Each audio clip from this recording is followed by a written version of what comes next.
Buenas tardes a todos los miembros de Beyond Type 2 en español. Nuevamente aquí, muy contenta saludándolos. Me acompañan hoy para esta sesión Eugenia Araiza. Eugenia es nutrióloga, es educadora en diabetes y es quien se encarga de todo lo que tiene que ver con Beyond Type 2 en español. Y ella es quien justamente da respuesta a todas las preguntas que ustedes todos los días amablemente dejan ahí para nosotras. Hoy estamos de fiesta, pues tenemos una invitada para nosotras muy especial. Es alguien a quien hemos seguido de cerca desde hace ya muchos años y de quien hemos logrado aprender mucho a través de los años en cuanto a nuestra labor como educadoras en diabetes. Hoy tenemos con nosotros a Lorena Drago, la voy a presentar brevemente y después vamos a proceder a hacerle un par de preguntas. Esperamos que esta sesión sea bien interesante para ustedes. Lorena ayuda a personas con diabetes a vivir una vida sana y plena. Ella es nutricionista y especialista certificada en educación y cuidado de la diabetes.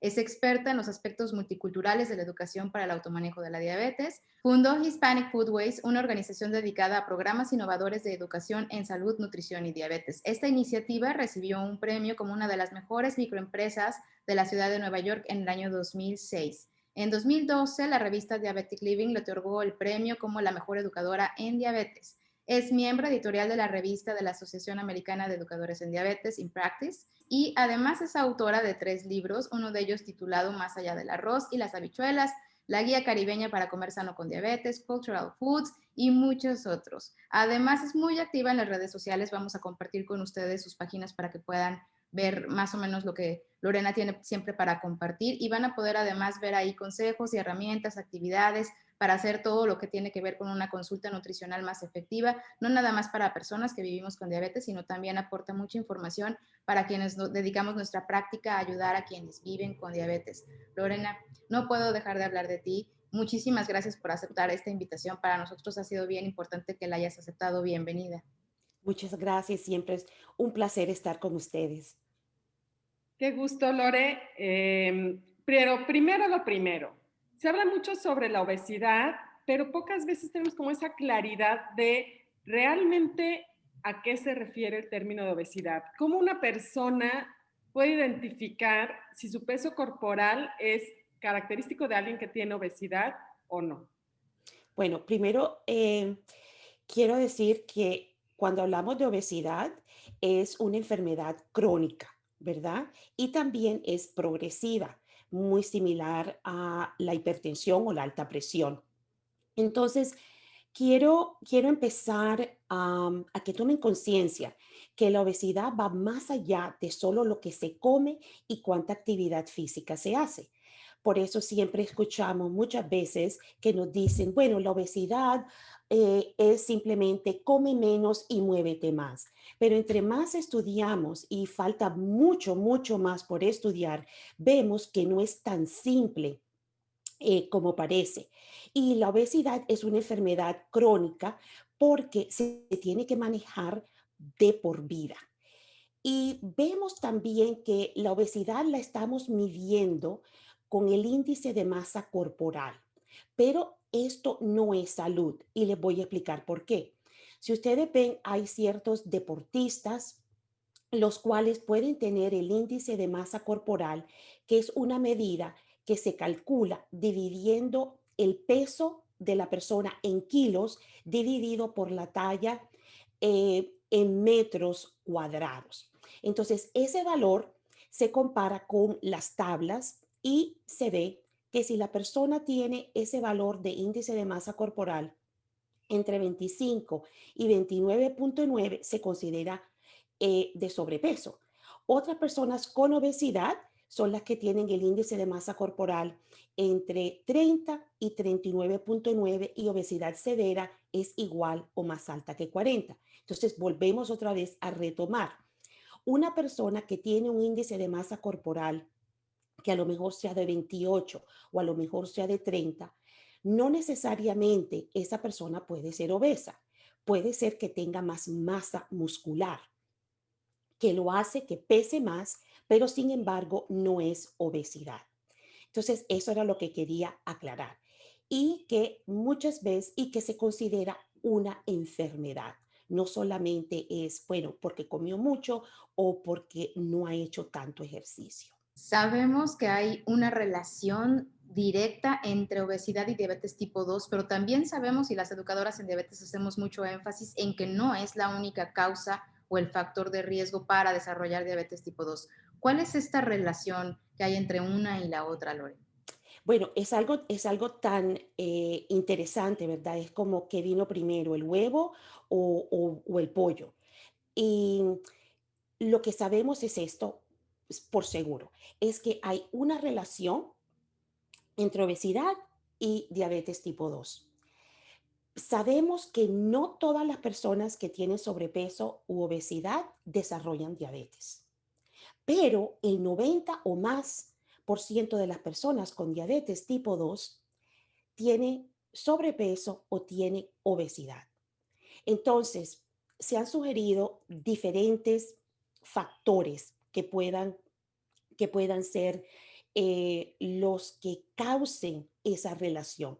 Pero en toda persona que tenga diabetes se recomienda, sobre todo la Asociación Americana de Diabetes, que haya una pérdida de peso. Entonces, volviendo a hablar de acerca de los porcentajes, am, Mariana, tanto en el programa de prevención de diabetes, que se le llama por las siglas en inglés el DPP, o sea, Diabetes Prevention Program, se mostró que las personas que tenían prediabetes, o sea, niveles altos de glucosa, pero no tan altos para ser diagnosticado con diabetes, esas personas disminuyeron la cantidad de calorías, sobre todo grasas que consumieron, y también aumentaron su actividad física por 150 minutos, esas personas se dio que con una pérdida del 5 al 7% del peso inicial, esas personas casi un 60% redujeron a la diabetes tipo 2 en casi 60% durante un periodo de 3 años. O sea que el cuerpo reconocía esa ventaja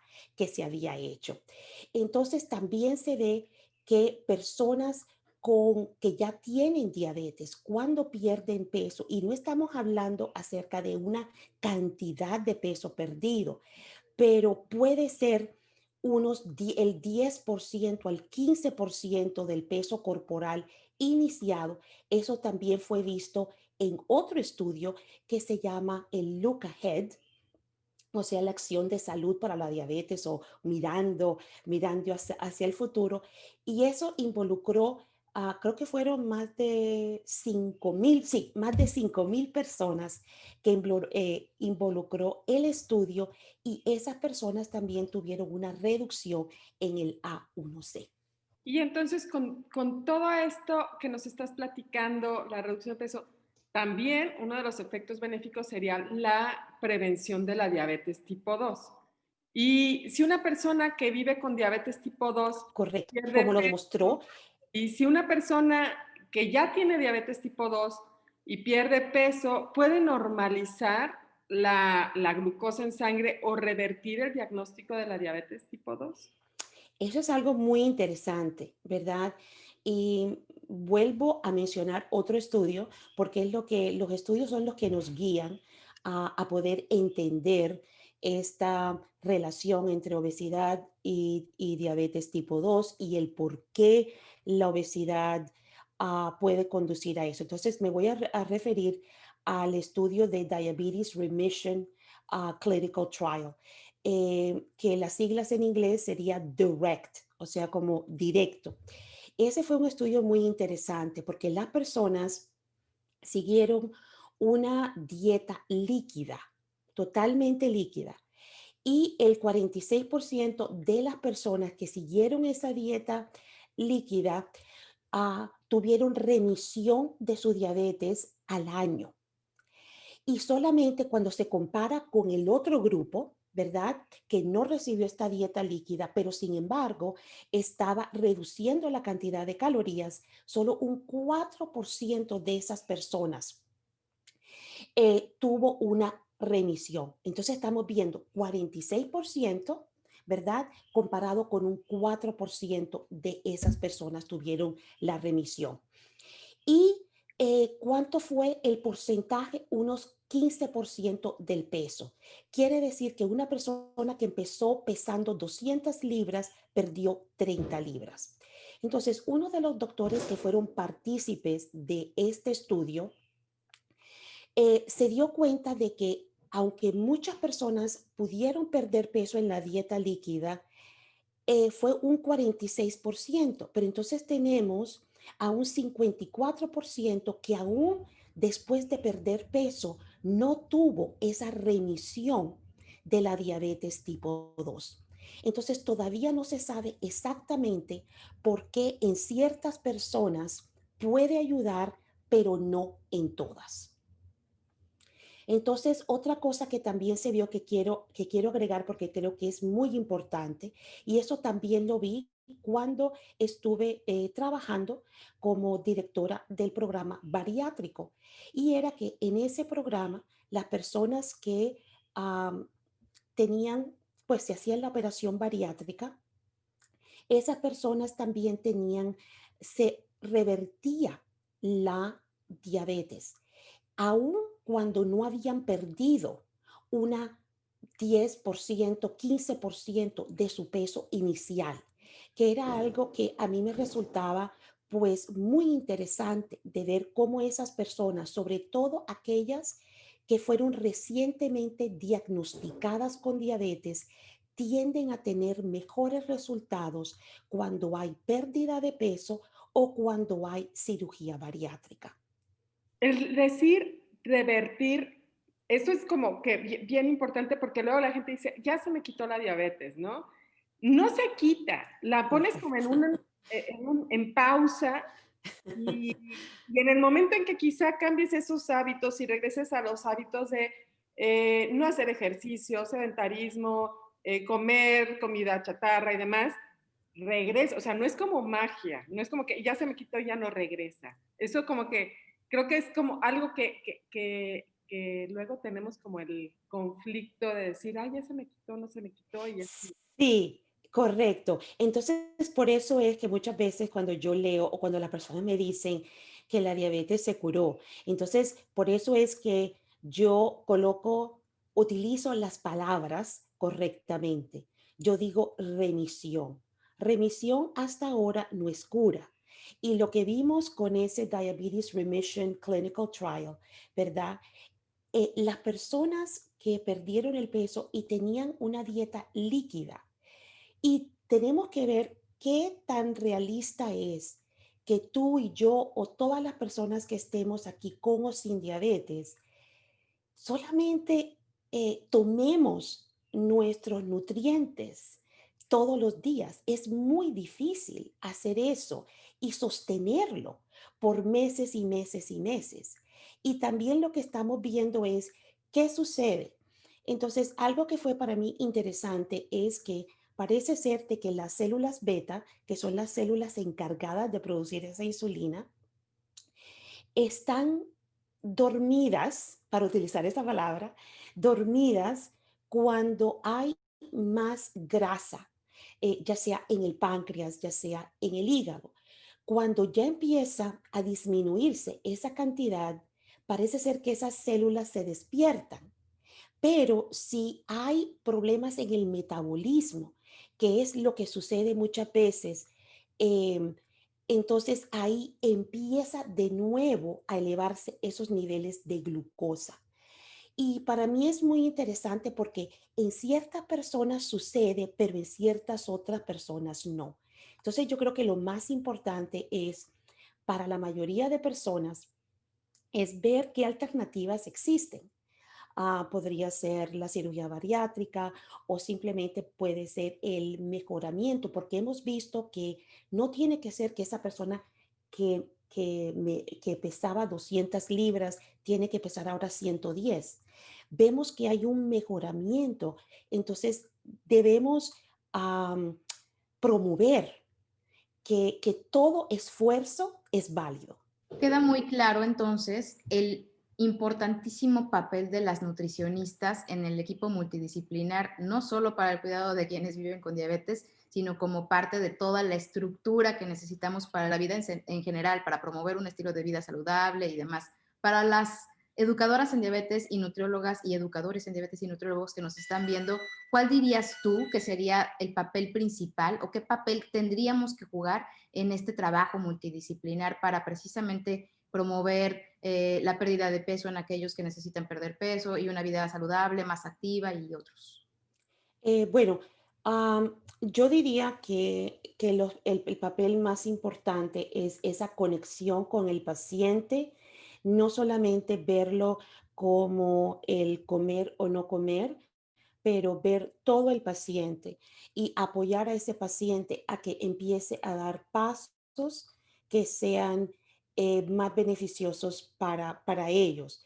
Y para ello, yo diría que es importantísimo remover ese pensamiento de blanco o negro, porque nada es totalmente perfecto ni totalmente perdido, sino tratar de encontrar cuáles son todos los retos que tienen esos pacientes, ya sea con la comida, ya sea el aspecto emocional, ya sea el aspecto físico, que a lo mejor prevenga que esa persona participe de actividades físicas y ver todos esos factores, esos determinantes sociales que afectan a la persona para que pueda empezar estos pasos. Entonces yo diría ver más allá de la alimentación, sino ver toda la persona, los aspectos de la persona que impidan y ayudar simplemente a poder remover esos retos y ver que hay posibilidades dentro de cada hogar, dentro de cada persona. Lorena, siempre es un gusto escucharte y compartir espacios contigo. Mariana, te agradezco el espacio también, como siempre. Seguimos estando aquí en Beyond Taiwan con muchísimas pláticas, pero antes de irnos, Lorena, ¿dónde te podemos encontrar? Sé que en redes estás muy activa, incluso para las nutriólogas, que eso es, lo que acabas de decir es bien, bien importante, porque creo que se nos va a las nutriólogas, ¿no? Y nos quedamos como con el cuadrito teórico y no vemos más allá. Platícanos dónde nos Exactamente. podemos encontrar. Eso es lo que quiero enfatizar, es que necesitamos encontrar al paciente a donde esté, no lo que queremos que el paciente sea, porque muchas veces yo veo, sobre todo a muchas de mis colegas en diferentes partes de Latinoamérica, que todavía estamos muy estrictas. Le di la lista, tiene que seguir esa lista, porque no la siguió, porque se comió el tamal, porque se comió la tercera tortilla. Entonces tenemos que ir más allá de todos esos factores, para nosotros ser aliados, no los padres o las madres de los pacientes, ¿no? Que tenemos que indicarle qué es lo que tiene y si no se lo comió, pues el niño malo. Y no vienen acá Tenemos, a confesar. exacto, entonces tenemos que alejarnos de todo eso, am, porque no es fácil hacerlo todos los días, 24 horas al día, 7 días a la semana. Es imposible. Bueno, en Instagram es Lorena Drago, MSRD. En Twitter es Lorena Drago. Muchísimas gracias, Lore. Y sigan al pendiente, vamos a tener más videos bien interesantes. Nos vemos pronto. A pesar de que estamos de vacaciones o vamos a entrar a vacaciones en esta temporada, no dejen de vernos porque vamos a tener videos muy interesantes.